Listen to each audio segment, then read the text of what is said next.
All right, I'm here with the first look of my original Xbox collection. A system that I like. I like the original Xbox. It's not one of my favorite systems by any means, but I think it has a pretty cool library. It's super cheap to collect for. Um, I would recommend collecting for it now if you don't want to, have to dish out a lot of money. And I really like this generation of gaming, the GameCube, PS2 generation gaming, Xbox. It's games were a bit cheaper to make than they are now, so you got some companies trying to kind of make some more interesting, more experimental games. We got this kind of mid-tier THQ level games that we don't really get these days, just because of maybe a little bit prohibitive to make a game these days. But this generation was full of weird stuff, and I think the Xbox is a nice system to collect for. There's a lot of overlap between GameCube and PS2, but typically the Xbox version is the cheaper version of a game. If you want to try a game out that's on the other systems, it's usually your best bet, and usually has the best graphics as well for the era. So we're gonna go through the games. I think I have about 40 games. Might be wrong. I don't know. Advent Rising. I got this game for super cheap. I've actually heard this game is pretty cool. It was supposed to be a trilogy, I know. I played a little bit of it. I never, got really far. I know it was supposed to be a trilogy, but kind of bombed. But what I played was neat, kind of interesting. Alias. My dad really liked this show, so I got this at a store closing sale for like, I don't know, pennies. Kind of as a joke. Not a very good game, no. Batman Begins, another not very good game. Of the games this kind of era, probably not the worst Batman game, but definitely not a very good one either. Bloodwake. I just got this one not too long ago for like $1 or $2 at a Goodwill. It looks like a car combat game, which we don't really get these days. You know that? We don't really get those kind of Twisted Metal, cell damage type like car combat games. There was the Star Wars one on Dreamcast too, I believe. Yeah, we don't really get these car combat games. Seems like a lost genre. Capcom Classics collection. Most of my Xbox collection was I bought at flea markets, garage sales for $1 or $2. I don't think I spent much on any of these, but this is a pretty good set. You could probably get a better Capcom set at this point, but got some solid games in here, of course. I mean, you can't go wrong with anything that has Street Fighter 2, Final Fight. Some cool stuff in there. Some stuff you don't see as much either. Castlevania Curse of Darkness. I think this is on PS2 as well. Yeah, it has to be if it doesn't say only on Xbox. Produced by Igarashi, but I don't know anything about this game. It's one of the 3D Castlevania games, which reminds me of the stupid N64 Castlevanias, which I do not like that game.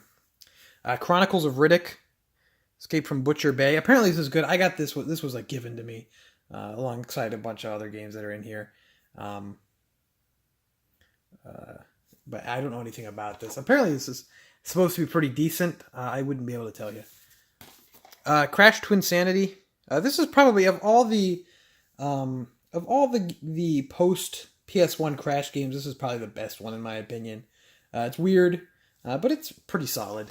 The other one's not quite as good, but that one, all right. If you want to, maybe try a Crash game out that isn't one of the PS1 ones, maybe not your worst bet. Dark Watch. I got this, I think, for $0.25 at a garage sale.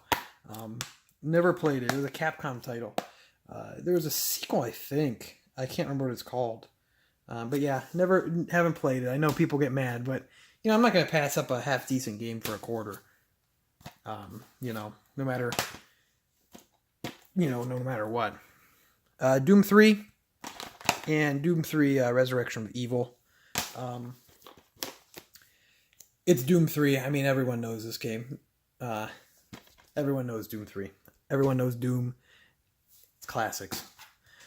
Fatal Frame and Fatal Frame 2 Director's Cut.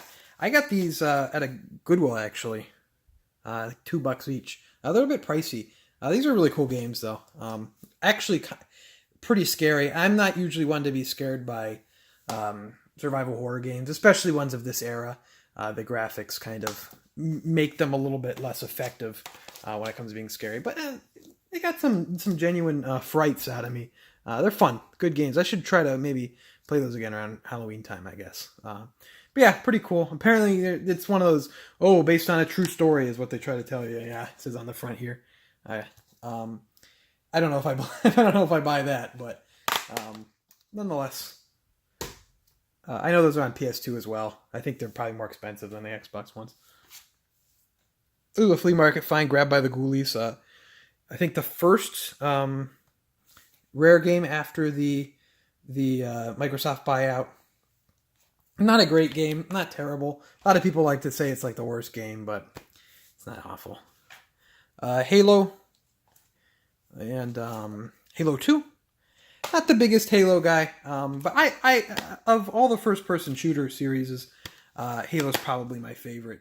I'm more of a fan of the second one. The first one doesn't necessarily thrill me, but I mean these games are classics, and I mean still hold up. I mean it's pretty well hold up. Half-Life 2. I have a confession to make. I'm not really crazy about Half-Life 2. I've tried it several times to get into it because I know so many people like it. I've never been able to get into it. I mean, granted, it's only been on this Xbox version, but maybe I'm playing a bad version or something. But Indigo Prophecy, another David Cage classic. David Cage, what an absolute just genius. I think I've made fun of David Cage enough on this channel. Jade Empire, a Xbox exclusive BioWare RPG. Pretty cool game. Obviously, BioWare has gone on to make some pretty beloved RPGs after it, but I think it's probably worth a shot if you're a big fan of Mass Effect. Might not be the easiest to go back to, but still a cool game. Metal Gear Solid 2 Substance. Metal Gear Solid 2 is my favorite Metal Gear game, so I know that's not the most popular opinion, but Metal Gear Solid 2 is great. Xbox version, I mean, I first played it on the PS3 collection, so I was a little bit late to the party, but I just got this at a Goodwill or something real cheap. But, I mean, Xbox version checks out. It's a fine version. Elder Scrolls 3 Morrowind. The only Elder Scrolls I've played is some Skyrim. I've never played Morrowind, but I know people really like it. I had a friend that was really into it on the original Xbox back in the day. Ninja Gaiden Black. Pretty cool game. Hard as heck. This game's brutal, but pretty cool revival of the Ninja Gaiden series. I have another. I forgot to. I have it, actually. And it's still sitting out from when I got it at the flea market. I have the other Ninja Gaiden game, just called Ninja Gaiden, on Xbox as well, but I have not tried that. Oddworld, Munch's Odyssey, and that I got that at a thrift store, actually. I think I said flea market. The other Ninja Gaiden game I got at a thrift store. So someone going through my pickup videos is going to be like, oh, well, you got this here. I got it maybe 3 pickup videos ago, and it's just still sitting out trying in this game room. Oddworld, Munch's Odyssey, and Oddworld Stranger's Wrath. Both Xbox exclusive, which is weird because those were both known for being, PlayStation series. I got Stranger's Wrath for a quarter at the same sale I got Dark Watch at. I haven't played it. I've played a little bit of Munch's Odyssey. I've never been able to get into the Oddworld games. That aesthetic is a little bit too gross for me. That kind of grungy aesthetic, but I can appreciate them. Panzer Dragoon Orta. This is where the same day I got, in the same Goodwill, and the same day I got the Fatal Frames, I found this one too. So someone had some Japanese taste and was playing Xbox and got rid of his game.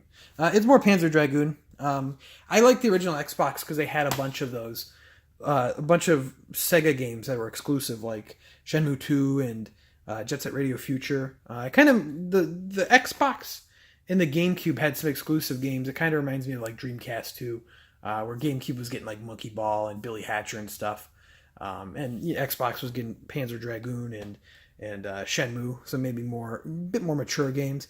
Kind of just reminds me, kind of makes me think it's like the Dreamcast 2, I guess, which I really like. I'm sure most of those games were meant to be Dreamcast games. Sid Meier's Pirates. Got it for cheap. I had never played it. I know people like the other Sid Meier's games, Civilization, but never played it. Return to Castle Wolfenstein. This was a big, I believe this was a launch title. I might be wrong, but this was a big game for online. I know in the original Xbox. Unfortunately, those servers are down. Sega GT 2002 and Jet Set Radio Future, which is a pretty cool bundle. This was a pack-in title. It's a pretty good bundle.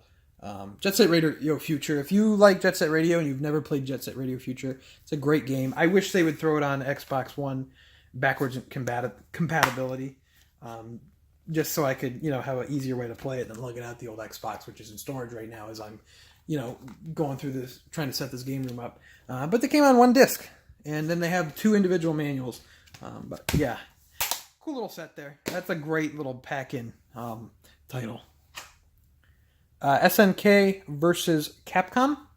Pretty cool fighting game. I'm not a fighting game expert by any means, but I mean SNK versus Capcom. Nice. Star Wars Battlefront.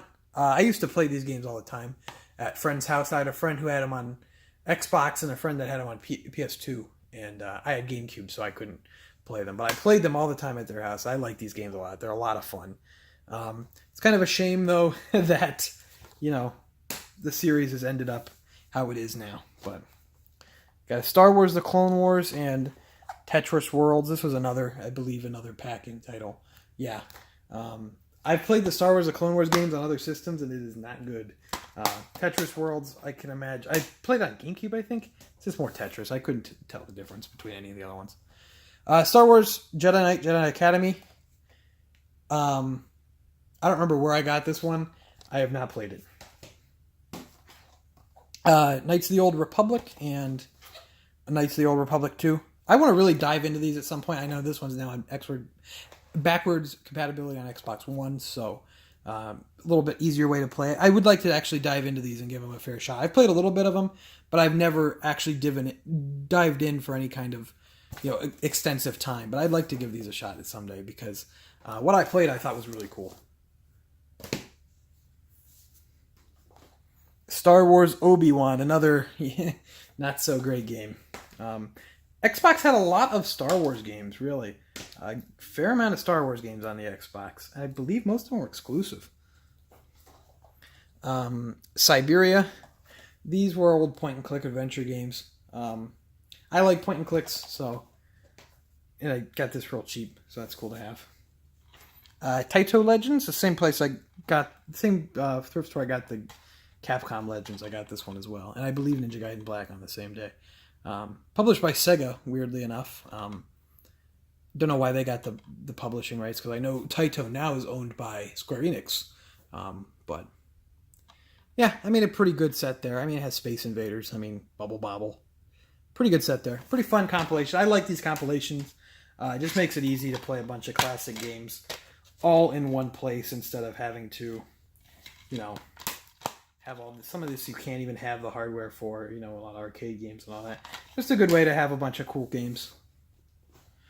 Ghost Recon, I was given this. I never played it.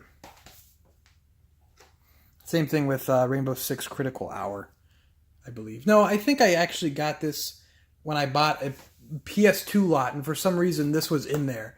And he's like, oh, here's another game you can have with the PS2, and it's not a PS2 game, but I'll take it. I haven't played that one either. The only Tom Clancy games I've really ever played are Splinter Cells on GameCube, actually. Which, those games are mainly known as an Xbox series. And Unreal Championship 2. Classic. That's all I can really say. This is another one that was given to me. Online, not up anymore, so not a whole lot for me to do with this one. Unless I want to play with bots. I don't know if this has bots, but cool. That's my original Xbox collection. Maybe I was wrong about 40 games. I don't know. I'm pretty stupid. But I like the original Xbox. I would say collect for it. Like I said, it's pretty cheap. I always like how the games look on the shelf with that green cases and the black plain spine. That original Xbox logo is so cool. Yeah, and that's the system. Get yourself a controller S. Get yourself a system. They're pretty finicky, but yeah, I mean it's a fun system to mess around with, and it's real cheap to collect for. So, and there's some actual pretty good games on there, and most of them still hold up. But yeah, that's my original Xbox collection. If you liked the video, enjoy. You enjoyed the video, make sure to leave a like. Leave a comment with some of your favorite original Xbox games or any of these games I should play that I haven't. Or if I'm missing anything. I know I'd like to get like Conquer Reloaded and stuff like that. Some other games on there I'm missing. But follow me on Twitter and Instagram. Both are at Objo Gaming. And I'd like to thank you for watching, and I'll see you next time.